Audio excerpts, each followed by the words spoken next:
हाथरस मामला आपको याद होगा, उसको 1 साल हो चुका है।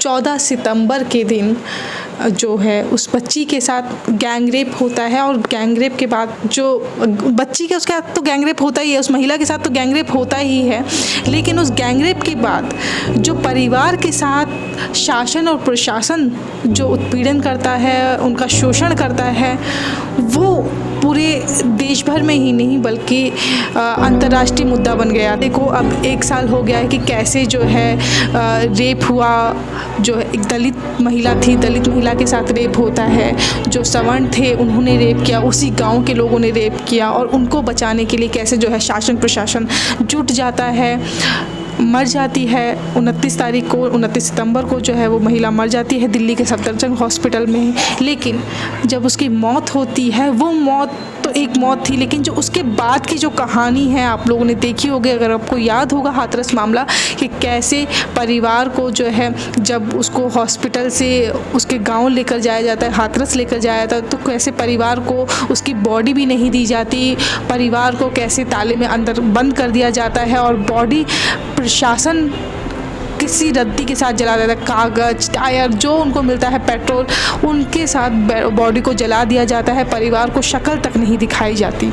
उस केस को देखने वाली जो लॉयर है हमारे साथ सीमा कुशवाहा है, और 1 साल हो गया, 1 साल को देख रही हैं, तो आज वो केस कहाँ तक पहुँचा उन्हीं से हम लोग जानते हैं। सीमा जी, 1 साल हो गया है हाथरस मामले को जी, क्या चेंजेस आए, कितना प्रोग्रेस हुआ, क्या हुआ, वो मामला कितना आगे बढ़ा? देखिए, अगर हाथरस केस की ट्रायल की मैं बात करूं, ट्रायल जो मेन केस था जिसमें 376 जो गैंग रेप की धारा लगी, 302 मर्डर की और SC/ST एक्ट लगा हुआ है, उस ट्रायल की बात करेंगे जो हाथरस डिस्ट्रिक्ट में चल रहा है, डिस्ट्रिक्ट कोर्ट में चल रहा है। वो अभी एविडेंस की स्टेज पर है, जिसमें कि विक्टिम परिवार जो है, भाई जो कंप्लेनेंट है उनके साथ जिरह जो है क्रॉस उसमें स्टेज पर है।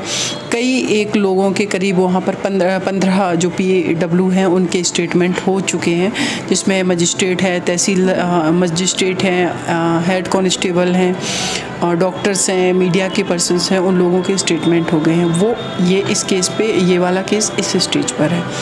दूसरा जो इसमें है कि रात में उस बेटी को ज़बरदस्ती क्रिमेट कर दिया था परिवार की विदाउट कंसेंट के, उसको लेकर के माननीय सर्वोच्च न्यायालय जो लखनऊ बेंच है उन्होंने सो मोटो कॉग्निजेंस लिया था। वो केस भी अभी कहेंगे कि 2-3 हियरिंग में फाइनल स्टेज पर है। उसमें एफिडेविट परिवार की तरफ से मैंने फाइल किया था। उसमें जो है जो केस में है ट्रायल, जो है ट्रायल नहीं कहेंगे, जिसका मैटर है जो कॉग्निजेंस लिया था, तो उसमें भी अभी नेक्स्ट डेट जो है वो 16 सितंबर की डेट है। तो अब देखते हैं उसमें कि फाइनली मुझे लगता है कि जो भी डॉक्यूमेंटेशन का काम था, जब सरकार की तरफ से वहाँ पर एफिडेविट फाइल किया गया, विक्टिम परिवार की तरफ से किया गया, तो जो भी डॉक्यूमेंटेशन का वर्क था, विजुअल्स जो भी हैं वो कोर्ट देख चुकी है, तो वो सब फाइल किया था। अब ये आर्गूमेंट के स्टेज पर है केस वहाँ पर भी। तो मुझे लगता है कि विदिन 2-3 मंथ्स में ये दोनों जगह केस हमारा डिसाइड हो जाएगा। तो क्या ये 2 अलग अलग जगह केस चल रहा है? जो एक अंतिम संस्कार आपने बताया था, जो ज़बरदस्ती अंतिम संस्कार कराया गया वो, और दूसरा जो डिस्ट्रिक्ट कोर्ट में चल रहा है वो, क्या ये दोनों अलग अलग मामले चल रहे हैं? मतलब एक ही मामले के 2 अलग अलग जगह चल रहा है केस? दोनों चीज़ें अलग अलग हैं, क्योंकि एक केस है कि किसने ये क्राइम किया, उस बेटी के साथ किसने रेप किया, किसने मर्डर किया। एक वो केस है, उसको हम बोलते हैं कि वो ट्रायल में चल रहा है, जो मेन केस है, जिसमें CBI ने चार्जशीट फाइल की है, उन 4 को आरोपी बनाया था, वो हाथरस में चल रहा है। जो केस लखनऊ में चल रहा है वो हाई कोर्ट में चल रहा है, और हाई कोर्ट के पास और सुप्रीम कोर्ट के पास किसी भी केस को सो मोटो कॉग्निजेंस, अपने आप से उसको संज्ञान में लेने का अधिकार। तो जब रात में उस पीड़िता को जब जला दिया गया और बिना परिवार के परमिशन के, और वो मीडिया में हर जगह सारी चीज़ें चली, उसको लेकर के हाई कोर्ट लखनऊ बेंच ने कॉग्निजेंस लिया था, तो वो एक सेपरेट है और ये एक सेपरेट केस है। उसमें जो चीज़ों पर सुनवाई हो रही है उसमें ये हो रहा है कि एडमिनिस्ट्रेशन ने कैसे जला दिया बिना परिवार के परमिशन के। एडमिनिस्ट्रेशन कह रहा है कि हमने परमिशन ली थी। विजुअल्स देखे गए तो उसमें ये क्लियर है कि कहीं पर भी कोई परिवार की सहमति नहीं थी कि आप बेटी को जला दो बिना लास्ट जो उसके रिचुअल्स होते हैं, जो अंतिम संस्कार हर रिलीजन में, हर क्षेत्र में और पर्टिकुलर हर कास्ट में सबके अलग अलग तौर तरीके होते हैं, उनके आधार पर जो अंतिम संस्कार होता है वो उसको किया जाता है, तो उसको लेकर के कोर्ट ने कॉग्निजेंस लिया था, वो लखनऊ में चला। तो ये 2 केस चल रहे हैं अभी। तो क्या लग रहा है इस मामले को, आप लगातार देख रही हैं, शुरू से आप जुड़ी हुई हैं इस केस से, क्या लग रहा है किस तरह की सज़ा उन आरोपियों को हो सकती है? देखिए, इसमें हमारी तो जो डिमांड रहेगी, जो प्रोविज़न है कि गैंग रेप और मर्डर में जो सज़ा है वो फांसी की सज़ा का प्रावधान है। और लेकिन एक और चीज़ है, माननीय सर्वोच्च न्यायालय का जो गाइडलाइन है जो उनकी, उसमें है कि रेयरेस्ट ऑफ रेयर मैटर में ही फांसी की सज़ा का प्रावधान है। तो जो मैक्सिमम अगर इसमें मिनिमम पनिशमेंट की बात करें तो लाइफ इम्प्रिजनमेंट होना चाहिए, और हम लोग अपना जो भी है आर्ग्यूमेंट रखेंगे तो वो उतना होगा, और इसमें जो मैक्सिमम पनिशमेंट है वो फांसी की सज़ा है। आप इस केस को 1 साल से देख रही हैं, आपको लग रही है उम्मीद कि फांसी तक ये मामला पहुंचेगा? देखिए, अभी तो फाइनल आर्ग्यूमेंट नहीं हुए हैं, एविडेंस पर ये मैटर है, तो पहले से ये कहना मुझे लगता है कि जल्दबाजी होगी। लेकिन बेटी के साथ गैंग रेप हुआ है, मर्डर हुआ है, और ये प्रोविज़न है कि गैंग रेप और मर्डर में फांसी की सज़ा का प्रावधान है। तो हमारी जो डिमांड है वो वही रहेगी कोर्ट से, फिर कोर्ट का जो अपना ऑब्जर्वेशन है। लेकिन मैंने ये बता दिया कि जो मिनिमम पनिशमेंट है वो आजीवन कारावास से कम नहीं होगा। आपने इस केस को देखा तो इसमें कास्ट एंगल भी शुरुआत से देखा गया कि जो पीड़िता थी वो दलित परिवार से थी, और जो उसके आरोपी थे वो सवर्ण थे, और पूरे गाँव में मतलब वो सवर्ण ही रहते हैं, दलित परिवार जो है वो अकेला ही परिवार है, 2-3 घर जो है उनके रिलेटिव ही वो हैं।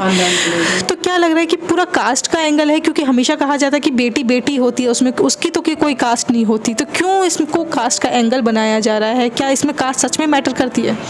बिल्कुल, देखिए, इस केस में कास्ट मैटर की है। उसका जो कारण है हम बताना चाहेंगे जो, और इस चीज़ को मुझे लगता है कि जो लोग भी सुन रहे हैं आपके मूक नायक चैनल से, इस चीज़ को एक्सेप्ट कर लेना चाहिए जो हमारे सोसाइटी के अंदर जो कमियां हैं और जिसके वजह से हमारे ही देश के नागरिक पीड़ित हैं। वो कमियां ये हैं कि अभी भी ग्रास रूट लेवल पे विलेजेस में अभी भी कास्ट देखने को, कास्ट का जो एंगल है वो देखने को मिलता है, हर चीज़ में मिलता है। अगर इस केस की बात करें तो इस केस में जिस दिन, पहले दिन जब वो पीड़िता के साथ जो क्राइम हुआ, उसके बाद जब उस बेटी को लेकर के उसका भाई, मदर, जैसे कैसे भी वो कंडीशन में, ख़राब कंडीशन में, उसको मोटरसाइकिल पर गोद में बैठाला, माँ ने संभाला, जैसे तैसे उसको लेकर के गए वहाँ पर पीएस में, जो चंदपा थाना था, वहाँ पर आप देखोगे कि एक बेटी जिसका मुंह में ब्लड है, आंखें रेड हो गई हैं, जिसकी बॉडी जो है बिल्कुल भी पैरालाइज हो गई है, उसको आप ज़मीन में लिटाए हुए हैं। अगर कोई भी विक्टिम जो है, क्या इस तरीके से वो वाल्मीकि समाज से हैं? क्योंकि हमारे देश में कहीं पर भी मैं ये खुल के कहना चाहती हूँ कि कहीं पर कोई भंगी बोलता है, कोई मेहतर बोलता है, कोई वाल्मीकि बोलता है। इनको अछूत सबसे निचले तबके पर रखा गया। क्यों? क्या वो इंसान नहीं है? वो बेटी ज़मीन में वहाँ लेटी हुई है, भाई से पूरी बात नहीं बहन कर पा रही थी क्योंकि वो होश आ रहा था, जा रहा था, उसने बताया होश में कुछ बहन ही कर पा रहा जो कंप्लेनेंट है अपनी बहन से, और पुलिस को बताता कि देखिए मेरी बहन को जो उसने नाम बताया था कि संदीप गुड्डू का लड़का और करके बोला, तो आगे वो बेहोश हो गई, नहीं बता पाई। तो वो जल्दबाजी में जब उन्होंने बताया उसको थाने में जा कर के, जो भी कंसर्न वहाँ पर आईओ वगैरह थे, एसएचओ थे, तो उनका कहना था कंप्लेन लिख दो। लेकिन उसी थाने के परिसर में वो पीड़िता बेटी ज़मीन पर, चबूतरा जो था वहाँ पर लेटी हुई है, उनको लिटा दिया गया। वहाँ 2-3 पुलिस वाले खड़े हुए हैं और एक कोई पर्सन मोबाइल से वीडियो बना रहा है, और उस वीडियो में ये रिकॉर्ड हो रहा है कि वो बेटी कह रही कि मेरे साथ ज़बरदस्ती की गई। एक पर्सन का नाम ले रही है, उस टाइम वो नहीं ले पाई नाम, उस कह रही है ज़बरदस्त, और पुलिस सुन रही है। उसके बावजूद भी पुलिस, देखिए आप, 376 धारा नहीं लगाती, जो कि रेप की धारा है। हमारे अभी भी विलेजेस में ये माहौल है, ग्रामीण क्षेत्र में, जहाँ पर बेटियाँ खुल करके रेप और बलात्कार जैसे शब्दों का प्रयोग नहीं करती, या तो कहती हैं उनके साथ गंदा काम किया, या कहती हैं ज़बरदस्ती की गई है। उसके बावजूद भी FIR में 376 सेक्शन नहीं लगा। अगर वो धारा नहीं लगी तो उसके बाद इन्होंने मेडिकल भी नहीं कराया बेटी का। जो मेडिकल होता है कि अगर रेप की धारा लग जाती है तो मेडिकल होता है, उसका इंटरनल एग्जामिनेशन भी होता है कि उसको डैमेज हुआ है या जिन लोगों ने रेप किया है वहाँ पर कोई सीमन वगैरह अदर एविडेंसेस जो होते कुछ भी नहीं हुआ। परिवार का ये कहना है, जो कि उनके स्टेटमेंट है, कि उसके बाद जब उसने भाई ने जल्दबाजी में कंप्लेन दे दी तो उन्होंने उसी कंप्लेन को आधार बना करके, जो कि आधी अधूरी कंप्लेन थी, उसी को आधार बना करके एफआईआर दर्ज कर दी। और फिर भाई और परिवार के जो उनके फादर भी आ गए थे, मदर कह रही कि मेरी बेटी को आप हॉस्पिटल ले जाओ नहीं तो ये मर जाएगी। उनके पास कोई वाहन नहीं है अपना, जबकि हर थाने में जो है वो वैन खड़ी हुई होती है, जो कि पुलिस वहाँ पर अस्पताल में जाती है। उसको अगर नहीं है तो अस्पताल से कॉल करके भी बुलाया जा सकता है, लेकिन इनके लिए कोई किसी वैन की व्यवस्था नहीं की गई, जिसमें ये एम्बुलेंस की व्यवस्था नहीं की गई जिसमें उस बेटी को ठीक से लिटा के जाया जाए। उस बेटी को ये लोग गोदी में लेकर के, उसके पेरेंट्स और भाई एक प्राइवेट ऑटो में, उसको ऑटो रुकवा करके लेकर के बांग्ला हॉस्पिटल जाते हैं, जो डिस्ट्रिक्ट हॉस्पिटल है। वहाँ पर 1 से 1.5 घंटे के अंदर उनको ग्लूकोज वगैरह चढ़ता है और पुलिस वो जो डॉक्टर है वो रेफ़र कर देता है, क्योंकि उसकी कंडीशन बहुत ख़राब थी। अलीगढ़ जब ये लेकर के जाते हैं तो अलीगढ़ में उस पीड़िता का, बेटी का ट्रीटमेंट स्टार्ट होता है।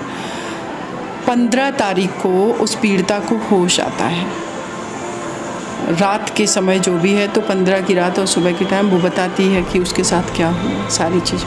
फिर आप देखिए कि 16 तारीख को ये बात पीड़िता के पिता जो है वो लिखवा करके आते हैं, सारी चीज़ वहाँ पर बता करके आते हैं, सादाबाद सीओ के यहाँ और थाने में भी।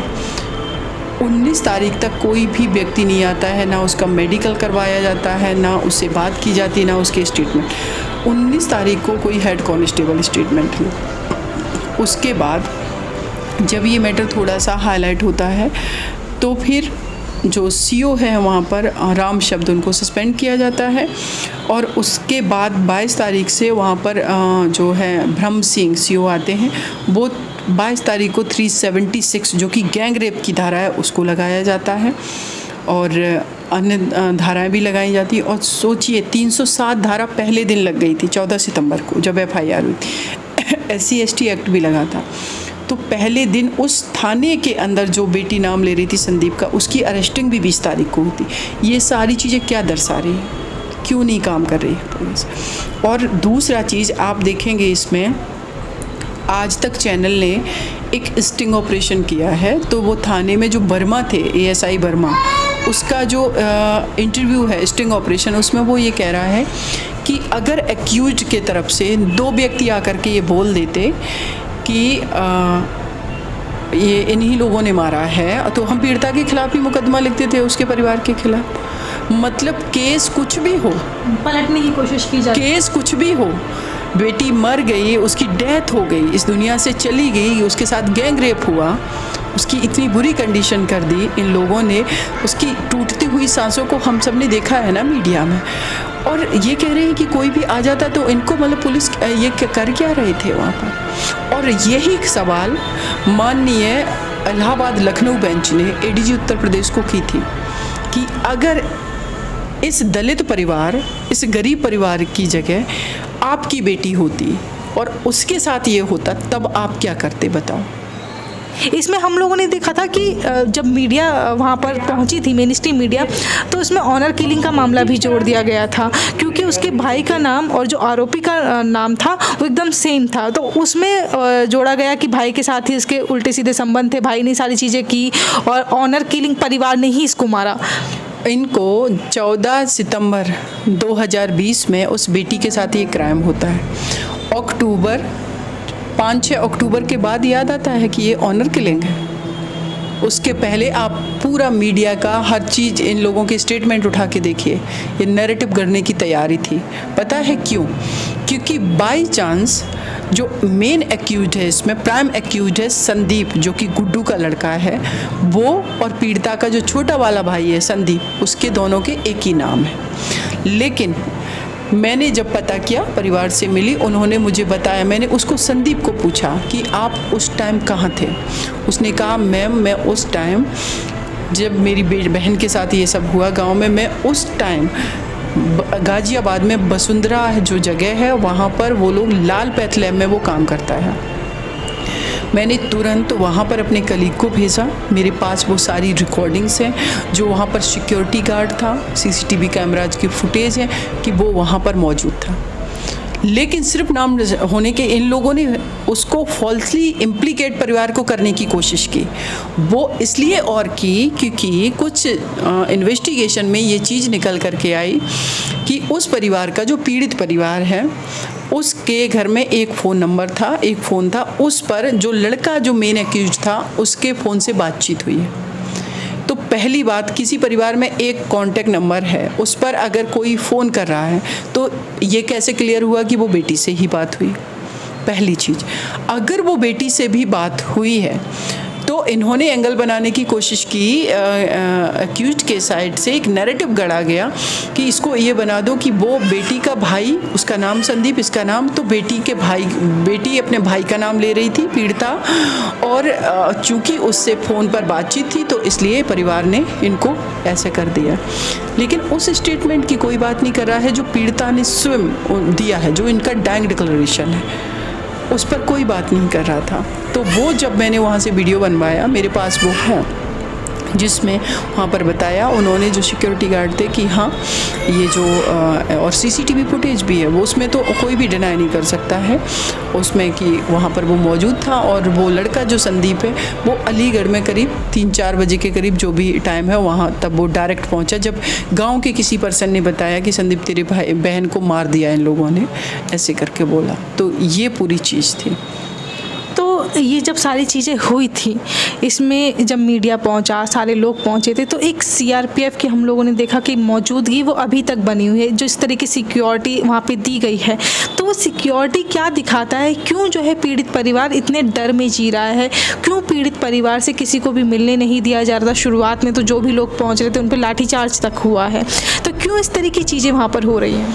देखिए, इसमें कारण क्या है कि लोगों को लगता है ये मुद्दा पॉलिटिकल बन गया है, लेकिन मेरे अगर मैं अपना परसेप्शन से देखूं कि ये मुद्दा पॉलिटिकल था ही नहीं। ये सिर्फ इतना था कि एक बेटी के साथ क्राइम हुआ, जिस तरीके का क्राइम हुआ उसमें प्रॉपर धाराएं लग जाती। अगर वो धाराएं लगती उसके अंतर्गत उसका इन्वेस्टिगेशन शुरू होता, बच्ची का मेडिकल होता और सारी चीज़ें क्लियर हो जाती। लेकिन जब ऐसा नहीं होता है तो आंदोलन करने का इस देश के अंदर सबको अधिकार है। वो आंदोलन किया गया, जिन लोगों ने भी किया, ठीक है, तो उससे चीज़ें उस पर काम से अगर ये ऑनेस्टली काम हो जाता तो आंदोलन की ज़रूरत नहीं पड़ती। वो सारी समस्याएं हुई तो उसको बता दिया गया कि पॉलिटिकल हुआ भी होगा, लेकिन जो घटना है उससे कोई कैसे भाग सकता है। वो तो सच है ना, रात में जलाया गया, पूरे देश ने नहीं पूरे विश्व ने देखा है। परिवार की कंसर्न नहीं थी, माँ जो है, बुआ जो है, झोली फैला करके भीख मांग रही कि उनकी बच्ची को दे दिया जाए।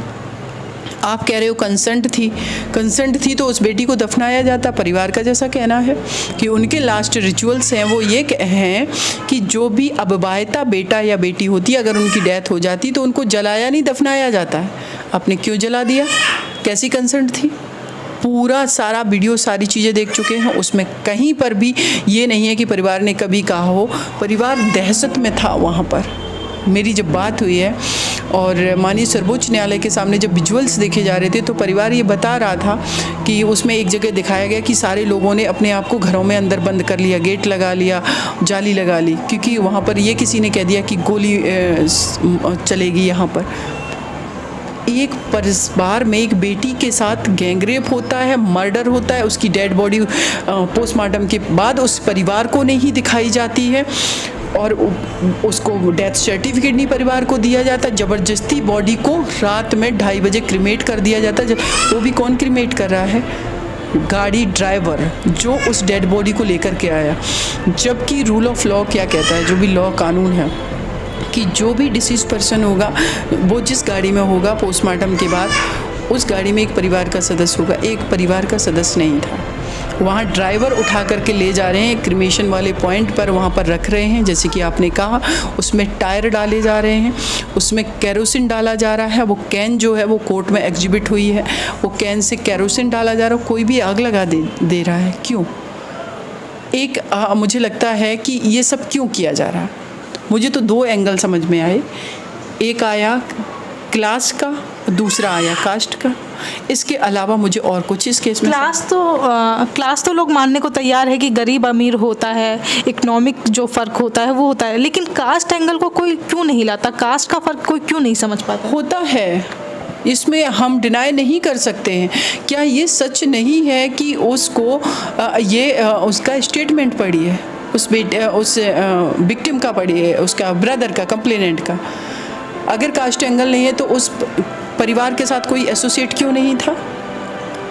आज भी उनके घर में कोई भी, उनका कहना है कि जब सीबीआई ने पूछा है कि आपका इनके घर आना जाना था, तो परिवार कह रहा नहीं, हम लोगों को वो लोग अछूत मानते हैं इसलिए आना जाना नहीं था। ये क्या है? और ये चीज़ जिनको अछूत मान रहे, उनको लोग अपने समकक्ष बैठाल करके इक्वल तरीके से ट्रीट करेंगे। अगर वो थाने में रिपोर्ट करने जाएगा या अपनी कहीं बात रखने जाएगा, कौन उसको रिप्रेजेंट कर रहा है? उसकी बात, हक अधिकार की बात करने वाला कौन है वहाँ पर? और अगर ये सारी चीज़ें हमारे संविधान में समाहित हैं, रिजर्वेशन वाली, तो आखिर ये क्यों चीज़ें संविधान में समाहित की गई हैं, क्यों उसमें रखी गई हैं ये चीज़ें? इसका मतलब इस सोसाइटी में कुछ है ना डिस्क्रिमिनेटरी, और अगर वो डिस्क्रिमिनेटरी है तो उसको ठीक कौन करेगा? उसको मेरा तो ये मानना है कि अगर इस तरीके के केसेस हों जो कि फीमेल के अगेंस्ट हैं, जो कि थर्ड जेंडर के अगेंस्ट हैं, जो कि शेड्यूल कास्ट के अगेंस्ट हैं, उनको तो आपको जो एलीट क्लास है, जो देश का शेवर्ड क्लास है, या जो ओबीसी क्लास है, उनको तो सबसे पहले उनको प्रमोट करना चाहिए ना, हर चीज़ में उनको प्रोटेक्ट करना चाहिए। क्योंकि मुख्य धारा में जब तक ये लोग नहीं जुड़ेंगे, हमारा भारत कैसे इक्वल तरीके से नेशनल लेवल, इंटरनेशनल लेवल पे अपने आप को स्थापित करेगा? तो ये तो हम कर ही नहीं रहे हैं। हमारी अभी भी जो मनोवृत्ति है वही बनी हुई है कि नहीं, अगर हमारी कास्ट ये है तो हम सुपीरियर हैं। मैं ये भी कहूँगी कि दलित समुदाय भी जो हैं, जिनमें बहुत सारी जातियाँ हैं, या ओबीसी समुदाय भी है, उसमें भी बहुत सारी जातियाँ हैं, जनरल कैटेगरी की हम बात करें सब, इसमें भी इनके जो टाइटल हैं उसके आधार पे ये लोग डिसाइड करते हैं कि मैं उससे ज़्यादा ऊपर हूँ, मैं नीचे हूँ। आप सोचिए कैसी कैटेगरी बना रखी है आपने। इंसान, मानवता कहाँ है, ह्यूमनिटी कहाँ है, कहाँ पर? मतलब ये सब जगह है। मैंने देखा है कौन सी एक मूवी आई थी जो आर्टिकल 15, उसमें कहते वो कौन वो हैं, तो वो कौन, पूरा जो प्रशासन है अपनी अपनी जात बताता है कि हम ठाकुर हैं, मतलब वो रियलिटी उसमें दिखाई जा रही है ना। तो ये समस्या है। तो मेरा ये अपना मानना है कि देखिए, हम 21st सेंचुरी में हैं, अंतरिक्ष में पहुंच गए हैं, क्यों अपने ही लोगों के साथ ये भेदभाव? और इस चीज़ से किसी को क्यों तकलीफ़ नहीं होती है कि जो परिवार, चाहे वो मेरे घर की बेटी हो, किसी और के घर की बेटी हो, उसके साथ क्राइम हो रहा है, तो हम एक बार अपने घर की बेटी की तरफ देख लेना कि इसके साथ अगर ऐसा होगा तो हमारी रूह कांप जाती। तो आप उस परिवार की बेटी के साथ कुछ हो रहा है ना, तो रूह मत कपाइए, कम से कम न्यूट्रल तो रहिए आप। लेकिन यहाँ न्यूट्रल ना हो करके आप चीज़ों को टेम्पर करते हैं। वही हुआ है इस केस में, चीज़ों को, फैक्ट को टेम्पर किया गया। इसमें अगर प्रॉपर तरीके से एफआईआर होती, सही सेक्शन में मेडिकल होता, तो शायद आज इतनी जद्दोजहद केस में नहीं करनी पड़ती, सारी चीज़ें क्लियर होती ना, तो आसान हो जाता है केस हमारा। वो तो नहीं हुआ ना। संवेदनाएं अगर हम देखें तो कास्ट देखकर ही हमारी संवेदनाएं जुड़ती हैं, और ये सच है बिल्कुल। अगर आप भारत जैसे देश में रह रहे हैं तो वहाँ पे संवेदनाएं आपकी कास्ट देखकर जुड़ती हैं। ये पूरा जब केस हम लोग देख रहे थे तो वहाँ पर 144 धारा लगाई गई थी, फिर भी वहाँ पे कई सारे गांव की जो सवर्ण समाज के लोग थे वहाँ पे पंचायत बिठाते हैं और बहुत सारी चीज़ें कहते हैं पीड़ित परिवार के लिए कि अब दशहरा आ रहा है, उनको फूंक देंगे, इस तरह से काफ़ी सारी चीज़ें कहते हैं। किसको फूंकने की बात कर रहे हैं? और अभी भी जो है पीड़ित परिवार जो है डर के साए में जी रहा है। वो एक एक पल जब बाहर दूध सब्जी लेने भी जाता है तब भी उनके साथ गार्ड्स जाते हैं या सीआरपीएफ के लोग जाते हैं। तो वो डर उनके बीच में ही क्यों बना हुआ है? आप इस पूरे केस को देख रही हैं तो क्या आपको लग रहा है कि वो क्यों इस डर में जी रहे हैं, जबकि डर किसी और को होना चाहिए? देखिए, डर उनको इसलिए है, 2-3 मुख्य कारण हैं। क्योंकि कल को सीआरपीएफ हटेगी तो क्या वो परिवार वहाँ पर सुरक्षित है? एक तो डेमोग्राफिकल कंडीशन आप देखेंगे तो बहुत डिफरेंट है, वो ख़ानदान के 2-3 लोग परिवार हैं, वाल्मीकि परिवार जो है, और वहाँ पर पूरे एरिया की मैं बात कर रही हूँ, नंबर ऑफ़ पॉपुलेशन वो बहुत ज़्यादा है जिस पर्टिकुलर समुदाय से एक्यूज पर्सन आते हैं। तो केस डिसाइड होने के बाद कौन गारंटी लेगा इस चीज़ की? फिर उसके बाद वही कि केस लड़ा जाए, इनके दलित समुदाय से थे, इनके साथ न्याय होना चाहिए। इसको मैं वैसे भी मैं आपको एक चीज़ क्लियर कर देती हूँ कि मैं ट्रायल होने के बाद किसी को सज़ा मिलती है तो हम उसको विक्टिम परिवार का न्याय नहीं मानते।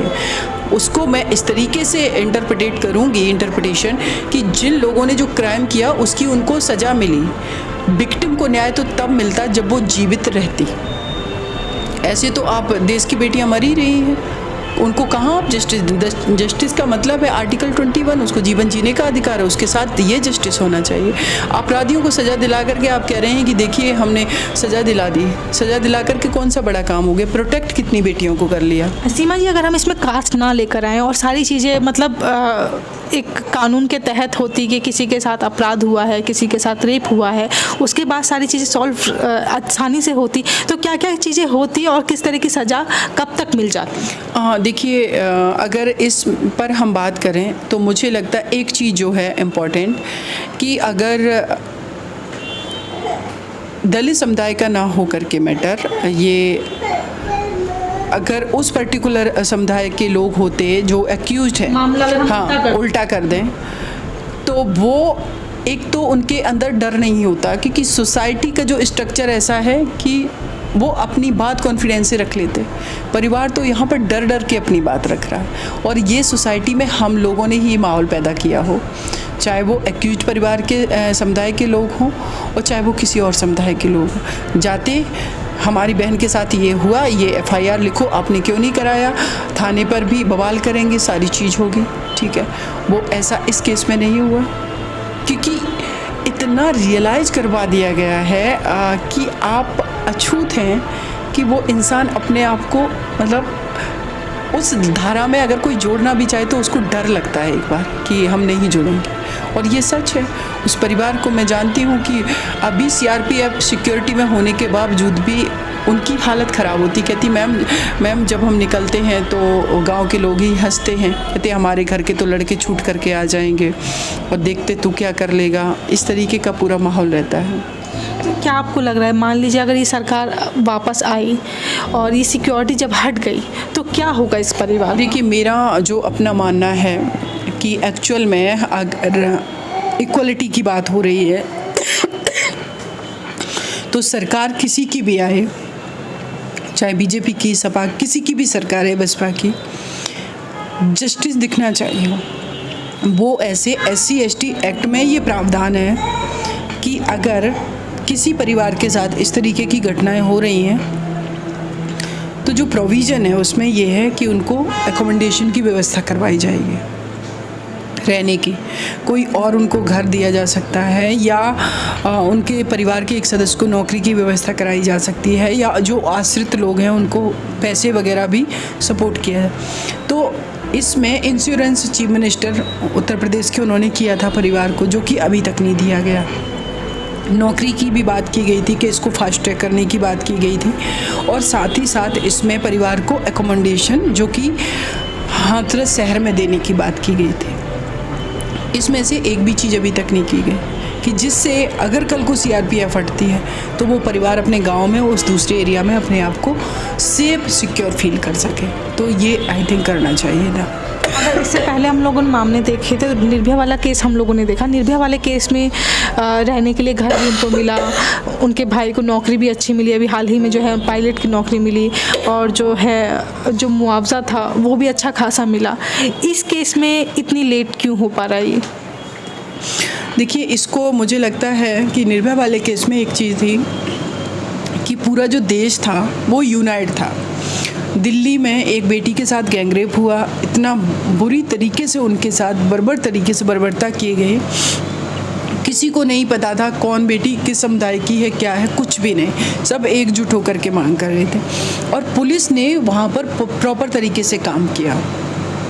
हम सब जो आवाज़ उठा रहे थे वो उनके जस्टिस के लिए उठा रहे थे। यहाँ पर तो पहली आवाज़ ही इसलिए उठी क्योंकि धाराएं सही धाराओं में मुकदमा दर्ज हो।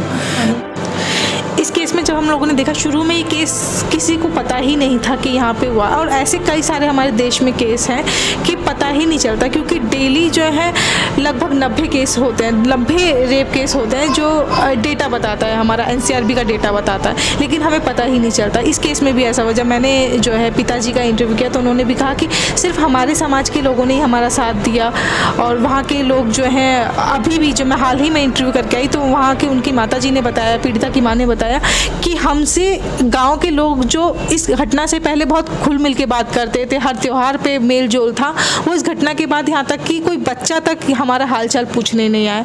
तो ये सारी चीज़ें क्यों होती हैं हमारे देश में, ये सारी चीज़ें क्यों हो रही है? क्योंकि आप लगातार इस तरह के केसेस को देख के आ रही हैं, और इस केस को तो बिगाड़ने की भी कोशिश की गई। जब मेन स्ट्रीम मीडिया इसमें कूदा तो इस केस को बिगाड़ने की कोशिश की गई कि जो है फंडिंग, इनको इंटरनेशनल फंडिंग हो रही है, और क्या कहते हैं इसमें नक्सली एंगल ढूंढा गया, आतंकी एंगल ढूंढा गया, भाभी को बहुत सारी चीज़ें कहा गया, जो भाभी जो बहुत वोकल थी और इस मामले को बहुत सारी चीज़ें बता रही थी।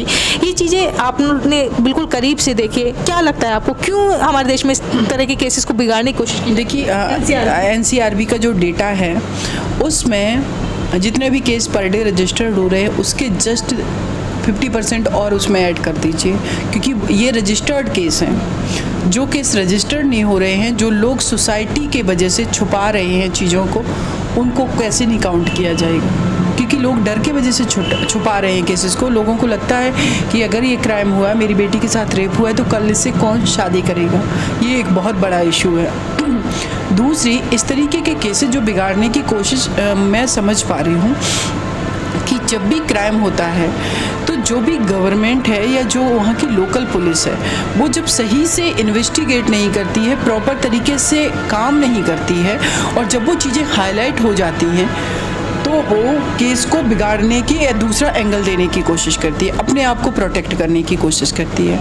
लेकिन मेरा ये मानना है कि होना ये चाहिए कि आप शुरुआत से ही सही से करो, तो ना किसी गवर्नमेंट पे उंगली उठेगी, ना किसी पुलिस पर उंगली उठेगी, जो कि नहीं होता है। और केस बिगाड़ने की कोशिश ये फिर होने लगती है कि अगर अब मेरा नाम आ रहा है, यहाँ पर इस पुलिस वाले ने प्रॉपर FIR नहीं की, इनकी गवर्नमेंट है, यहाँ पर कौन था, किस समुदाय से लोग हैं, तो फिर वो चीज़ों को एक अलग नैरेटिव करने की कोशिश की जाती है, जैसा कि इस केस में, पूरे केस में हुआ। इसमें जो DM हाथरस थे, उनका सोचिए हाई कोर्ट में वो अगेन वीडियो दिखा रहे हैं बेंच को कि ये माँ का पहला वीडियो देखिए। अरे उस नोबडी नोज, जस्टिस बेंच ने बोला उस बेटी के अलावा किसी को नहीं पता था, और उसका डैंग डिक्लेरेशन है, वो अभी मैटर सब जुडिस से चल रहा है, डिसाइड होगा, लेकिन लोग अपनी ओपिनियन बना रहे हैं। आप ये बताइए, आज की डेट में हमारे देश में जो मीटू कैंपेन चला था, मीटू कैंपेन क्या था? जिनके साथ 15-20 साल पहले भी जिनके साथ मिसबिहेव हुआ, जिनका हरासमेंट हुआ, जिनका रेप हुआ, वो खुल करके आवाज़ उठा रही। उनसे सवाल करिए 20 साल पहले क्यों नहीं किया?